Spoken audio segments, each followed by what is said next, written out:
पा करके हमारे लिए अवश्य रूप से ही धर्म का अनुसरण करना चाहिए, धर्म का पालन करना चाहिए। 24 घंटे में से यदि हम 24 घंटे में से पूरा समय हमारे किस में निकल गया, खाने पीने में, सोने में, घूमने घामने में, घर गृहस्थी में, रात देश में ही अपना परिणाम सारा जीवन व्यतीत हो गया, 24 घंटों में से अधिकांश समय उसी में व्यतीत हो गया, तो फिर क्या मिला? अभी अपने लिए मनुष्य पर्याय प्राप्त हुई, तो कैसे प्राप्त हुई? पूर्व में आपने कोई ऐसे पुण्य के कार्य किए थे, धार्मिक कार्य किए थे, जिसके कारण से आपको पुण्य की प्राप्ति हुई, और उस पुण्य के कारण से आपको यह मनुष्य पर्याय प्राप्त हुई।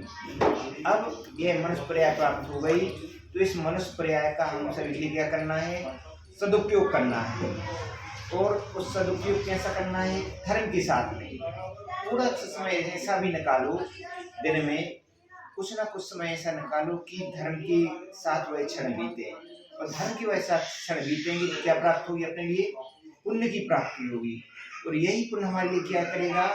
आगे ले जा करके पुनः हमारे लिए मनुष्य भाव की प्राप्ति कराएगा, और आगे चल करके हमारे लिए भी आदिनाथ भगवान, महावीर भगवान, पार्श्वनाथ भगवान ऐसे परम सुख को भी एक दिन दिला देगा। क्या दिला देगा? धर्म। परंपरा से निर्माण का कारण भी धर्म है। तो आचार्य भगवान कहते हैं कि सदैव सदैव इस बात का ध्यान रखना चाहिए कि जो सांसारिक कार्य चल रहे हैं वह तो चलते रहें, लेकिन इनके साथ साथ धर्म भी चलता रहे, तभी हमारा यह जीवन, यह मानव पर्याय सार्थक और सफल हो सकेगी। तो इस धर्म को पालन करने का, धर्म के मार्ग पर बढ़ने का हम सभी को ध्यान रखना है। परम पूरा शंकराचार्य जी शिवराज शनि मुनि राज की जय।